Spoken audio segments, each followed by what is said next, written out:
Hello and welcome to Sanjha TV podcast. I'm your host, Sonia West. We're talking to Linda Annis today. We know her as a City of Surrey councillor, and we know her from Crime Stoppers. She does a lot for our community. But do we know Linda Annis, the personal side? We're going to find out. Linda, welcome. Thank you so much for having me. Of course, it's always nice to talk to you. We're usually talking about the things that are happening in the city, and crime specifically, your involvement with Crime Stoppers. What was your title again with Crime Stoppers? Executive Director for Metro Vancouver Crime Stoppers. Amazing. And your City of Surrey councillor, and now vying for the coveted spot of mayor coming up very soon. I am. I can hardly wait for October to come, and hopefully I'll be successful. Yes. Good luck to you. Not that you need it. I think that you were very well liked by all of Surrey. So we will see what happens, I guess, what unfolds. So tell me about who is Linda Annis. We always talk about politics and crime in this city and things that we need to change and, the sad stuff. But let's talk about the exciting things that make you who you are and why you even decided to run in the political circle, not just for mayor, but even as a city councillor. What started your journey? Well, I have a very interesting journey. It wasn't a planned journey for sure. Okay. I was the executive director of Crime Stoppers, and I got a call from the gentleman that helps me with the media. Yeah. Surrey First, which is the party that I'm with now. Yes. We're looking for one last candidate, and it was September, just a week before they were going to close people to be able to put in nominations. And he said, we're short a person, and we're looking for someone with a public safety background that is female and lives in South Surrey. And he said to me, you're the only one I know. So why don't you think about it? We'll give you an opportunity to get to know Surrey better, get to meet some interesting people. Right. And oh, by the way, you won't get in because it's way too late and nobody knows you. Okay. Oh, I see. So he was saying there's not a chance, but then here we are. Here we are. And election night I still will never, ever forget it. In October 2018, I was there and just thinking, I don't want to be the person on the ballot that gets the least amount of votes. Oh, you just wanted a few votes? A few votes in mid-pack. I would have felt just fine. And I loved going out and campaigning. And I thought next time I'll be a formidable candidate. But big surprise. Wow. I was the only one that got in. Right. Oh my goodness. Well, congratulations. Yes, of course. And then now you're vying for mayor. So I know that we talk a lot about things that are happening in the city, and what about politics really drives you? What is the reason that you keep wanting to, move up and up and up and now for the mayor position? Like, what is it that motivates you? The community. Yeah. The people in Surrey. Okay. Surrey itself. When I think of what Surrey was when I moved here 25 years ago, it was a small town, really, a farming town. It was. And look where it's come and look where it could go. Right. And when you think about what it could be, it will soon be the biggest city in British Columbia and the first city to reach over 1 million people. Wow. What a wonderful opportunity to be able to chart the course and to plan what Surrey will look like moving forward for the next generation and the generations afterwards. Yeah. It's a pretty special opportunity. Yeah, it really is. It is a lot of change that we've seen in Surrey over the last few decades, I guess, and more to come. Well, and since I've moved here, there's been over 80,000 people that have resided here. I shouldn't say since I've moved here, since I was elected. Right. So huge changes. Yeah, because you've been in Surrey how many years? I've been in Surrey now for 25 years. 25 years, wow. I moved from the North Shore and people thought I'd lost my mind. Why would you move? So far out there. I think they thought they'd have to pack a suitcase to come and visit me. But guess what? Many of my friends from the North Shore live out here now. Right. Surrey is beautiful and it's so diverse. There's so many different areas of Surrey. Let's talk about, early years when you first came to Surrey. What was your life like at that time? Well, I worked for Kodak. Kodak, like the photo company. The photo company. Oh. And, it was a pretty exciting job. I had a great job with them. I was a long-serving employee. Okay. I was the assistant regional manager for Western Canada for the photographic division. Wow.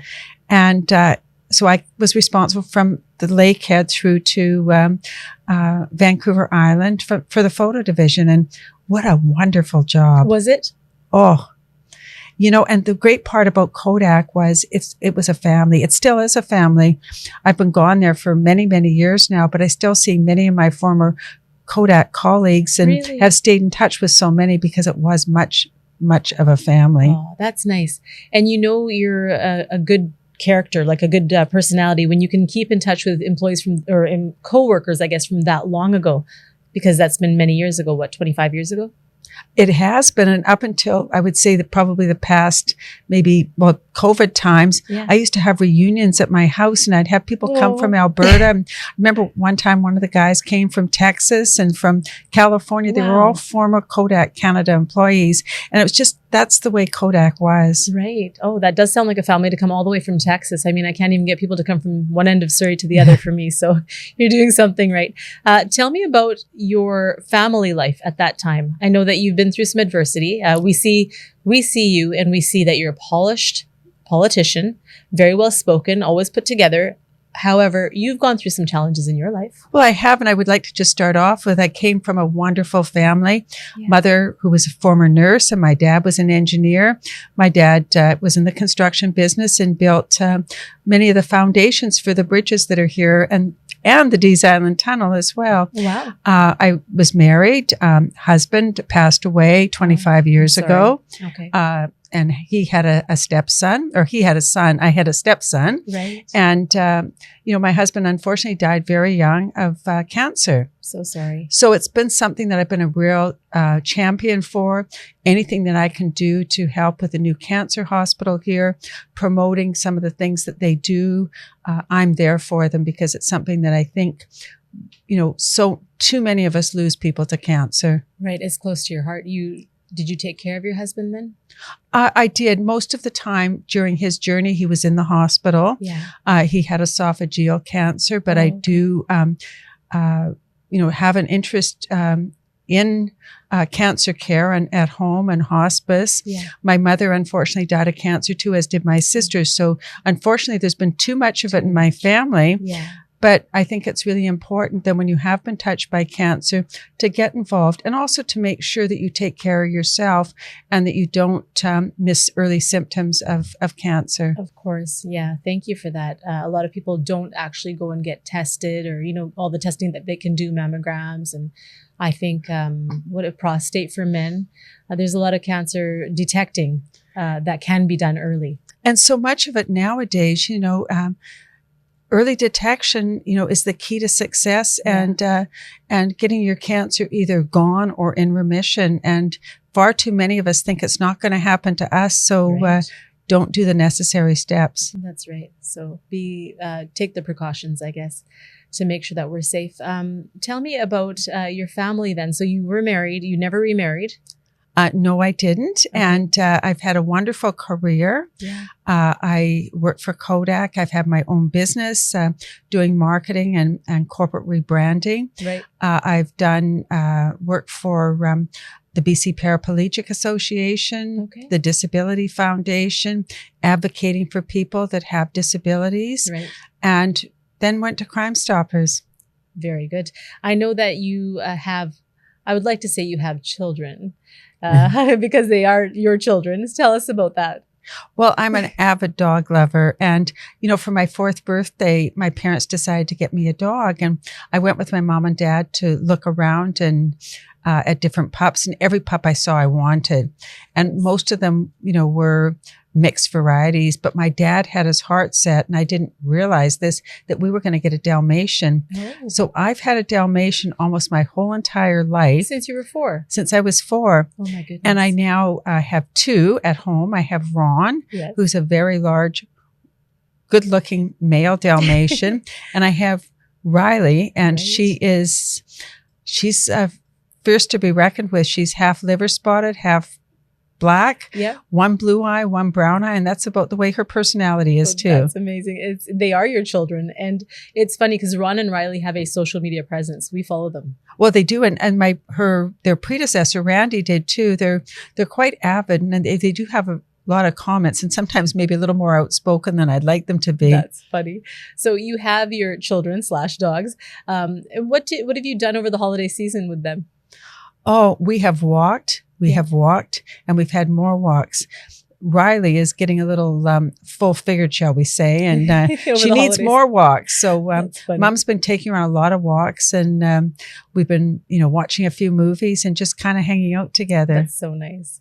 Yeah, I used to have a chocolate lab, and I remember a lot of times just snuggling and watching a movie with my dog. That to me was just the best time. Oh, they are incredible. Yeah. They're loving having me at home. They go to daycare because I am working full time as well as being a city councillor. Right. So they go there and they're used to playing with their puppy buddies, but they're sure glad to be home and just chilling out. Have your attention. Absolutely. Yeah. So what do you do for fun if you have time? I know you're so busy. You probably don't have a lot of time, but hobbies, interests, what do you do on your days off? Well, I can talk about what I used to do before I became a city councillor. That's probably a good place to start. I was an avid volunteer, sat on a lot of boards. I was national chair for Osteoporosis Canada, and I was chair of the Zajac Ranch for Children.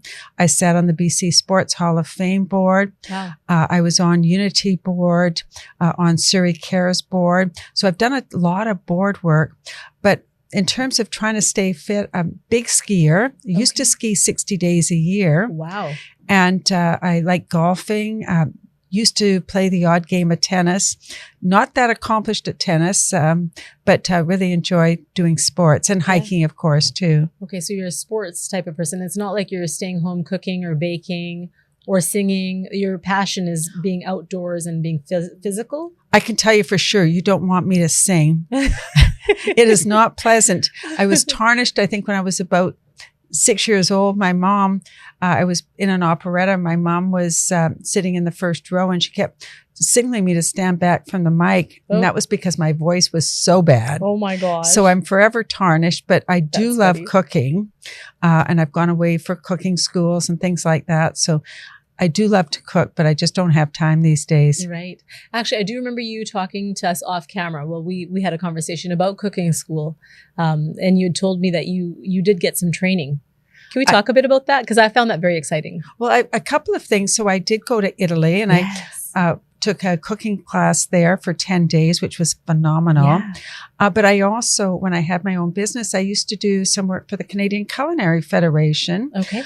I didn't cook for them, but I did the PR for Culinary Team Canada and for Bocuse d'Or, two cooking competitions. And through that, I joined an organization called the Shane, which is a wonderful organization. It's a lot of food lovers and wine lovers, and you'd go to different restaurants and have these absolutely incredible meals. Right. The Italy, the experience that you had there, that's something I've never even heard of, somebody going to Italy and having a 10-day cooking lesson. I mean, and that's where the good pasta comes from.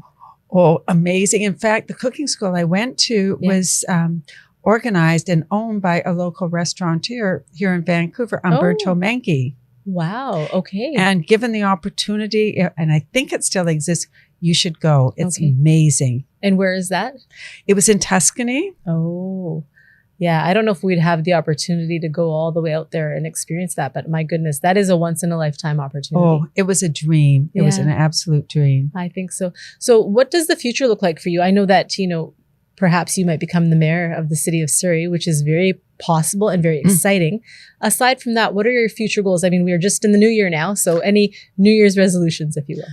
Well, absolutely. And I think, one thing I have to be more focused on is physical fitness and staying fit. But you look the same. We've seen you for years and you haven't changed. You don't gain weight. You just look exactly the same, which is hard to maintain. I mean, I'm speaking from personal experience. I always struggle a bit trying to keep that same size, but you haven't changed a bit. Well, I think there's one thing about size and there's one thing about being in shape. And I really need to do work about being in shape. Okay. So what kind of physical fitness are you going to be including in this new year? Well, I'm looking at maybe taking up pickleball. Oh, so what is it? What is the physical fitness that you're looking forward to doing then? Well, I want to take up pickleball. I've played it a few times and I absolutely love it. I want to get back to skiing. Right. I need to do a lot more walking and I'd like to get back at golf again. I love golfing and I love walking the course. Are you a good golfer? No. You're an honest golfer. I'm an honest golfer. I think I get my money's worth, you could say, when I get on the golf course because I get a lot of strokes in. That's funny. Yeah, getting that value. Tell me about the community here in Surrey. You attend a lot of functions as a city councillor. We see you everywhere. And there's a strong South Asian community here. Our television station is South Asian owned. Tell me about your experiences with the South Asian community. I love it. Yeah, we see you loving goodness. It. Yeah. What's not to love, right? The people are amazing. Aww. I love the food. And one thing I've learned and I didn't know is how diverse the culinary scene is for South Asian cooking. I had no idea, and I think I'm eating, what I thought was Indian food, and I'd find, this is from the South, this is from a different region, and I love all of that. And I have to say, because I am a bit of a girly girl, I love the clothes. The dressing up. I knew you were going to say that. We've seen you in a lot of posts that we've seen or videos in the community where you're wearing all these different outfits. You've got quite a substantial wardrobe now of South Asian outfits. I think I've got more South Asian outfits than I do Western wear, because I just love them. I just feel so good when you put them on. Yeah. And they're just so wonderful. And I absolutely love the shopping here. I love going to the Pyle Center and many other spots to go clothes shopping, and maybe just a little too much. A little too much. Well, it's nice though, when you can attend an event and dress the part. I mean, I know that our community, when they see you, becoming, I guess, South Asian in a way, it's really nice to see. I remember last Vaisakhi, your greeting that you said in Punjabi, that was very impressive. And it's a big thing for a politician who's not South Asian to attempt to say the words that we say and say them accurately. So I do appreciate that. We appreciate that. Well, and one of the goals for me longer term is to learn Punjabi, at least learn it so I can speak a little and be understood. Wow. So that's certainly a goal for me. And I've always had challenges learning languages, but I think it's so important. In Surrey, more than 50% of the people in Surrey, English is not their first language. That's true. Yeah. I've sat with a lot of politicians. I've interviewed many different politicians from, local to provincial to federal. And you're the first one to say that you want to actually learn the Punjabi language. Everyone does their attempt at the greeting, but you're the first one to say that you actually want to learn the language. So I'm impressed with that. And I'm excited to see how accomplished you can be in learning the language over 2026. Well, I'm going to give it my best shot. Yeah. So when we do the interview at the end of the year, I'll try to do it partly in Punjabi. That's so funny. Yeah, I'll love to do that. We'll try anyways. So what other things are you looking forward to in 2026 that you can tell us? Well, the big one for me is, of course, winning the election. I really want to have the opportunity to serve the community and serve it as the mayor. I have lots of ideas and lots of great ideas and a great team with me. So I really hope I'm given the opportunity. Yeah. And I know we were talking about your personal side, but I do want to actually talk about, there's a couple more spots left on your team. You're going to be announcing those people that are joining your team and show us the full team. Can you give us a little bit of information of when we might find out? Absolutely. January 20th at 10 a.m. we'll be making the announcement, and I'm really excited. I have an amazing team. Yes. And I know that, the team members that we've announced so far are really gelling together. Most of them didn't know each other, but they've really come together as a team. Because they have a common purpose. They have a common purpose, but they're really supportive of each other. Yeah. They're trying to help each other, in areas where somebody might have some knowledge gaps. They're working together so well. So you've picked a really good team that kind of fills the gaps for each other. Absolutely. And, we've got members from all around Surrey. Yeah. We've got a diverse team, not just in terms of ethnicity, but also in terms of professional work as well. Okay. And then you've got how many more spots coming up? 3 more to announce. 3 more. And you know who you have. You just haven't told us yet. That's correct. Okay. So we have to stay tuned to find out. You got it. It's very exciting. Okay. So we look forward to that. And if there is a message that you want to give to all of the viewers watching right now, you can go ahead and do that. Well, I just would like to wish everybody a very happy, healthy, and rewarding 2026. 2025 was an incredible year, but many people were concerned about their public safety and concerned about, the affordability living here in Surrey. And I do hope, and I wish everyone more success. I hope that we're able to deal with this public safety crisis soon. And I do hope that we're able to provide an even better lifestyle here in Surrey in 2026. Wonderful. Thank you so much, Linda. Always a pleasure to talk to you. Thank you. Thank you. That was our podcast for today. We'll see you again next time. Thank you for watching.